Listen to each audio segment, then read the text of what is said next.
You know what? I don't think there's that much to the article apart from like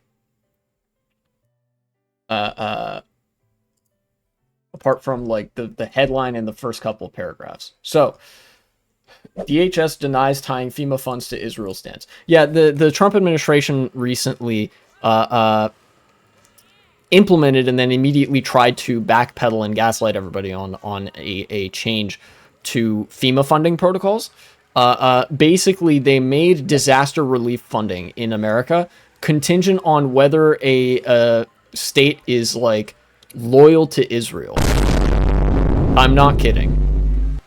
Like the initial tweet I think from the DHS, because of course they fucking announced this through a tweet, was that basically if any state has a critical stance of Israel or like hasn't banned BDS. I think specifically it was like if a state has not like outlawed the boycott, divest, and sanctions movement, which is, you know, a movement against apartheid in Israel, then they will not receive any disaster relief aid from the federal government.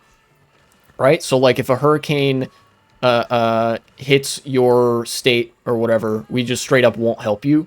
And also, like FEMA funds typically go to some disaster warning stuff as well. I mean, some of that comes from the Weather Service, which has also been cut.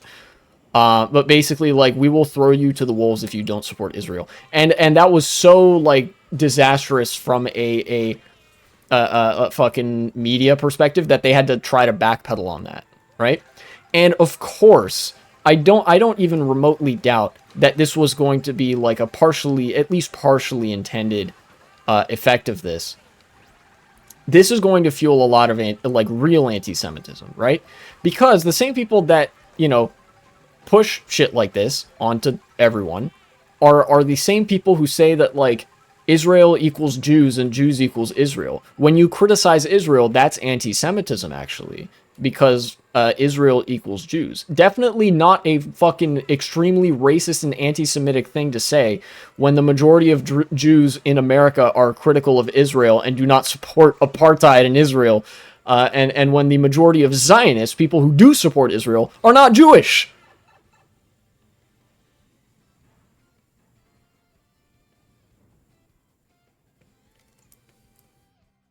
At least they're being more honest now. If only, right? Like they denied that. They're like, please do the JQ. Yeah, they're literally like trying to push people into JQ posting because that further justifies actually the existence of the state of Israel, right? Like Israel participates in this kind of wave of propaganda where it's like, oh yeah, Israel equals Jews and Jews equals Israel. They constantly, Israel, the government of Israel, constantly equates everything it does to actions of the Jewish community, like by the Jewish community, for the Jewish community, and whatever the hell else, right? Like, Israel is the vanguard of this because, like, the more people JQ post, the more protective, the more they get to basically pretend that they're a victim, the state of Israel, you know, and the more they get to sort of reify their position among the far right. Reminds me of the Hassan debate. You're gonna have to be more specific. I don't remember which one that would be. But yeah.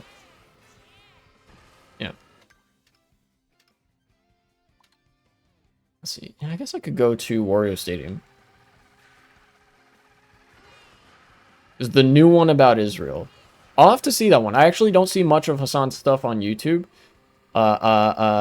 I mean, I see some of it in my recommended feed, but I don't frequently watch it. Is this, I'm going the right way? Yes, I am. Okay. I'll have to take a look at that. But yeah, you know, I don't doubt if he makes a version of that argument, then yeah, he's correct. Because that's why Israel exists. You know, Israel is like God's gift to anti-Semitism. If you know, because they constantly like, yeah, we're murdering, you know, Palestinian civilians en masse. By the way, we are representative of all Jews around the world. Haha, the Jews did this, but it's actually like justified.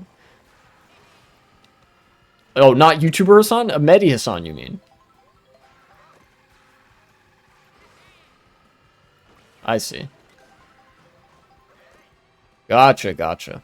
Mehdi Hassan also very based. It's got to be some of my favorite Hassans on the internet. Probably the only Hassans on the internet. Never mind. Never mind. Pretend I didn't say anything.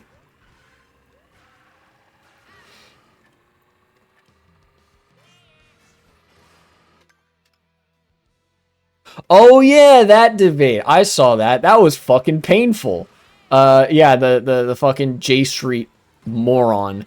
Average J Street Zionist saying like, don't say that it's a genocide because that hurts my feelings particularly. And have you considered the trauma of Holocaust survivors and like survivors of October 7th or something like that?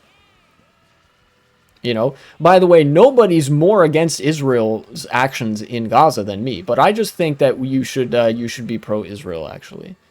Like really. Yeah, most of the Holocaust survivors are dead, number one. Number two, suffering doesn't make people more empathetic or make their opinions more valid. It just makes them suffer. Number three, fuck you, shut up. Number four, most of the genocide scholars agree that this is a genocide, but I remember that debate, and even he was kind of like shrugging that off and doesn't care, so clearly. And number five, he doesn't care, so why should I engage with him? So again, fuck you, shut up. And that kind of shit.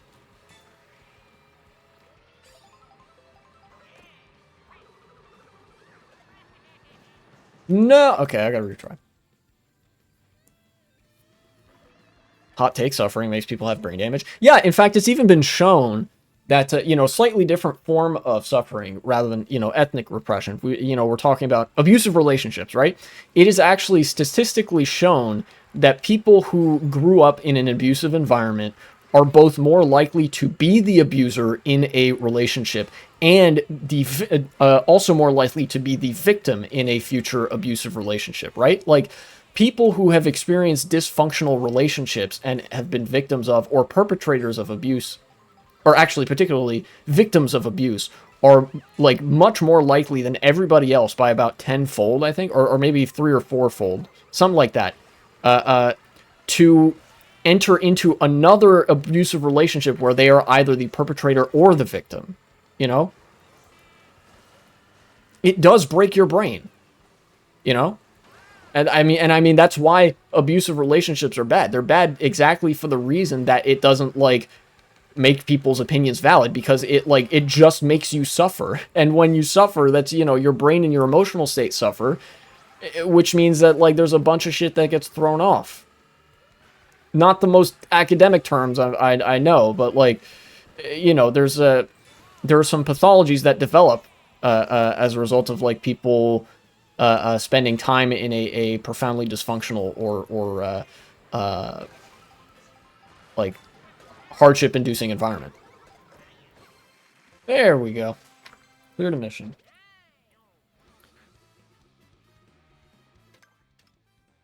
Yeah, I have 2 costumes left. But anyways, back to what I was saying about Israel, about this Axios article, that now the government is going to be tying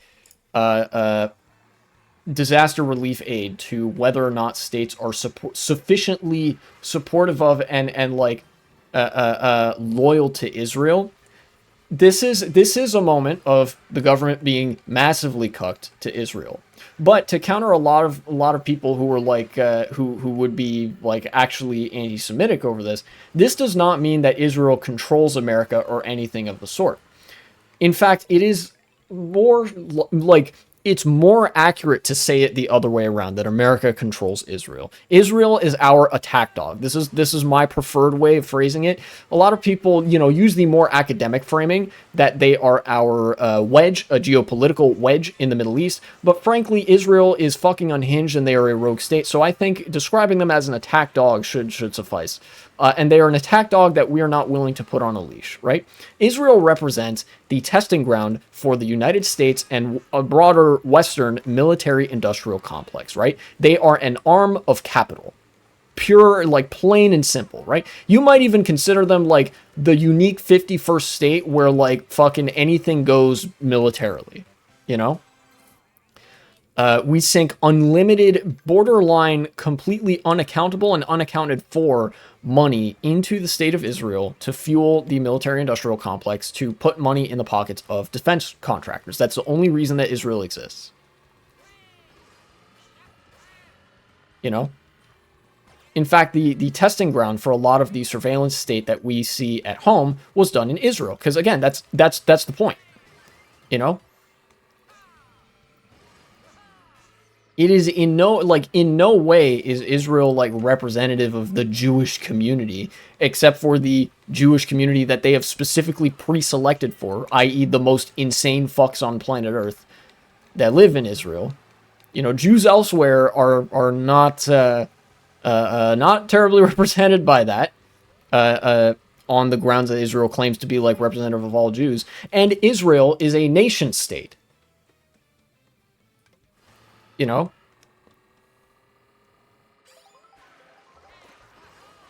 So, like, even the engaging with the claim that, like, oh yeah, Israel represents all Jews is like some profound ethno-nationalism going on there.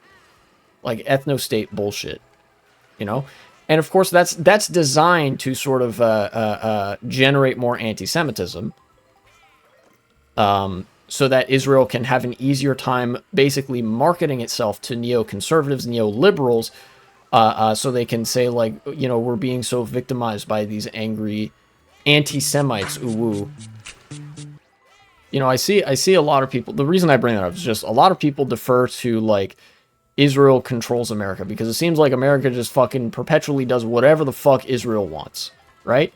But really, Israel is just us outsourcing our own interests to a nominally separate nation state so we can get away with spending unlimited money on military expenditures, war crimes, etc. You know?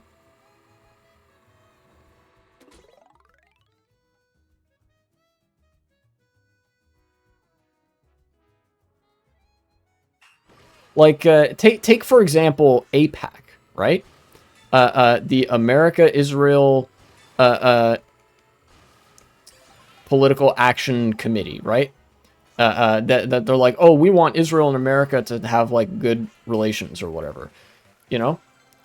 Most of the members of AIPAC, most of the like, donors and big name political forces at AIPAC are not, they are not, you know, Jews or even, like, Israelis. Like, they're not, you know, insofar as like politically neutering AIPAC's ability to do what it does, it would be useful to label them as like a foreign agent, you know, advocating for a foreign set of interests. But fundamentally, AIPAC is just a fucking neoconservative, fascist, hybrid, like, advocacy group that hates the left and loves the military-industrial complex. Israel is simply the face of the military-industrial complex. Like, that's it. What? Oh, I'm almost at Toad's factory. You know? So if you think about it in terms of, like, oh yeah, you're not being loyal enough to, you know, the defense contractors, the people whose pockets we're supposed to be here to fill, then it makes a lot more sense why DHS is, like, denying relief aid to these places. Because it's all about that, like, capital consolidation and shit. Right? They've just found a new way to, like, outsource it. God, even the nationalism gets fucking outsourced these days.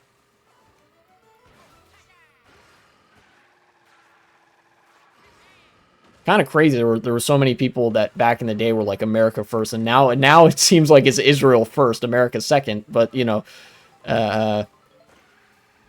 like I explained, Israel is just America again. They're just, like, part of our military-industrial complex.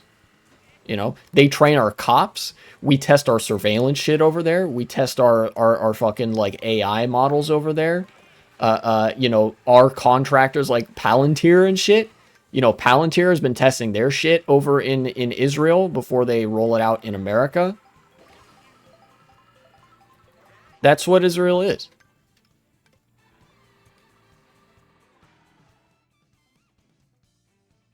It's like, it's fucking, it's just so fucked up how much America is hollowing itself out just for the military contractors. It is, in fact, very reminiscent of 1984, where excess product, excess productivity just goes straight into the military and the war effort, right? Israel is like the Ministry of Peace in Oceania or whatever. They are the place where all of the excess capital goes to die. So we expend it in wartime, you know, killing minorities and killing people of other nationalities. So we have an excuse not to spend it here at home. And the excuse is carefully concocted that, oh, Israel's under such existential threat from, you know, starving children, that we have to send them all of this fucking money and capital in the form of, like, I don't know, auto turret defenses, missile, whatever, you know, whatever the fuck. Take your pick, right?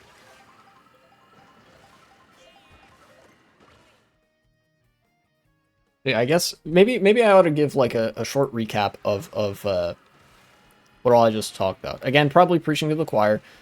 Government has decided that disaster relief will now be contingent on your state being loyal to Israel. This is obviously like extremely dystopian shit. We're basically outsourcing our authoritarianism to another state.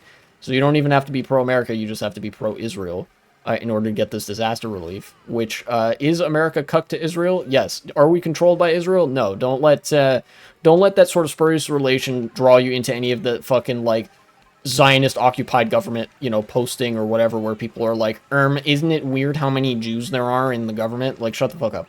It has nothing to do with Jewish people. Also, that was the last costume.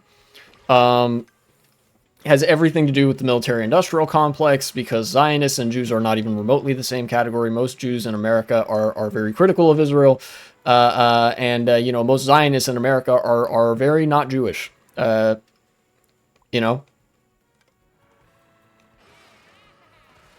it's just, you know, Israel is the 51st state, and by 51st state I mean like several arms manufacturers and defense contractors in a big trench coat, and they want to just test their new toys on Arab children, and like test their surveillance shit. And so to that end, the United States just pours an ungodly amount of money into Israel, avoids all international accountability that Israel could ever be subjected to, and, like, you know, generally does whatever Israel wants. Because Israel is just America again.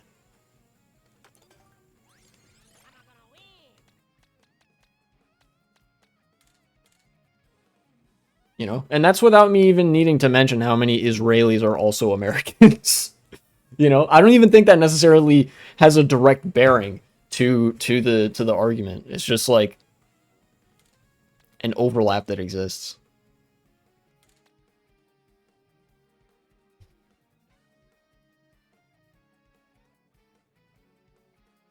Yeah. Also, it is worth mentioning, because I have mentioned BDS, there are a number of states in which boycott, divest, and sanctions is already illegal. It is like, we literally have free speech in America, with the exception of you are not allowed to criticize the state of Israel. Much in the same way that a lot of third world dictatorships will not allow you to criticize the military, you know? Like, a lot of third world countries that are very frequently maligned for being dictatorial are surprisingly, like, more lenient of criticism on you know, say the government directly, or like maybe the parliament or something like that. But they tend to be pretty touchy with the king and with the military, with the generals. You know? That's kind of the relationship that Israel has to this whole situation. They're just an outsourced military. It's literally like some Metal Gear shit. Exhibit number whatever the fuck of oh, damn it, this figures in. There was something that I wanted to work into the segment about Israel, but I didn't get the chance to. But it's relevant here as well. But first, I'll talk about the actual thing in question that I want to talk about, which is the White House Rose Garden, or rather the lack thereof. The Trump administration literally paved over the White House Rose Garden, which is a historical landmark of the White House in the United States. It's been here for over 200 years, which is about as old as the country itself, and it's very famous. you know, very well kept and that sort of thing. And they just got rid of it. Trump administration got rid of the White House garden. They paved over it to just put up a bland concrete seating area. You know? Well, what was the fucking thing from the one song? It's like they paved over paradise and put up a parking lot. Basically that. You know, it's all gray, and the fucking drain on this concrete like seating area, right, where there's chairs and like tables, it's like a patio. The drains for water are in the shape of the American flag, which is you know, fitting in a way that I really hate. Nonetheless, it highlights something to me. This, as well as the that addition onto the White House, proposed addition. I don't know whether they're actually going to do that or not, which is all like gaudy gold and white, just like monstrosity, ballroom kind of thing. What it represents to me is an essential component of fascism, which it's like, which is that fundamentally it hates art, because art as a form of expression, as a form of like, you know, well, I guess that's all art is a form of visual expression, or not even visual, is not necessarily subservient to the state, right? And the reason that the White House would do this, right, is it's just because they hate you. They hate everything. But most importantly, from a theoretical perspective, they want all of the icons of this country, and they want everything generally to be subservient to the state. I've talked about this before, and I will talk about it, you know, I'm sure in several instances after this as well. But, you know, the White House Rose Garden was a piece of art and culture that is appreciated on its own, irrespective of the will of the state. Therefore, in the mind of the fascists, it must be purged. We must be rid of it so that only the glory of the state can remain. Does that make sense? And as I was saying earlier, now what I can now get to, this actually pertains to the discussion about Israel as well. The Trump administration making disaster relief aid contingent on whether a state supports Israel or not is fundamentally a part of that fascist complex, the need for everything to be subservient to the state. Because Israel represents the military power, the most raw form of political power of the American state. You know? Like I said, it's an essential component of a modern nation-state statecraft. We've just outsourced it to a nominally different set of borders. You know? It is the same interest, the interests of state, the interests of military-industrial capital, right? And so, it makes sense that as fascism advances and tries to consolidate its power in this country, it will, the adherents of it will try to crack down on all that is not subservient to the state. That is to say, in this instance, anything that is not loyal to Israel, Israel being a representative of the imperial power of the American state. You know? And that fundamentally, stuff like that is why there's such a, like, emphasis on BDS laws and whatever, because it's about statist ideologies asserting the primacy of the state, of the military-industrial complex, of like the ruling and owning classes, you know, of capital.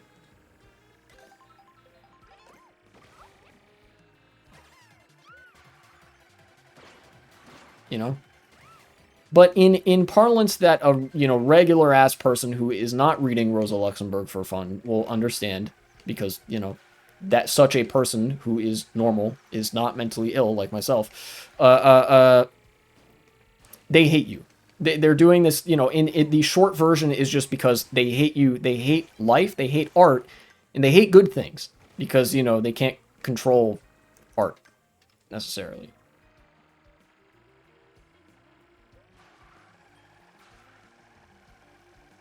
Anyways, that's all I wanted to waffle about for those purposes. Thanks for watching, and support the channel if you would be so kind.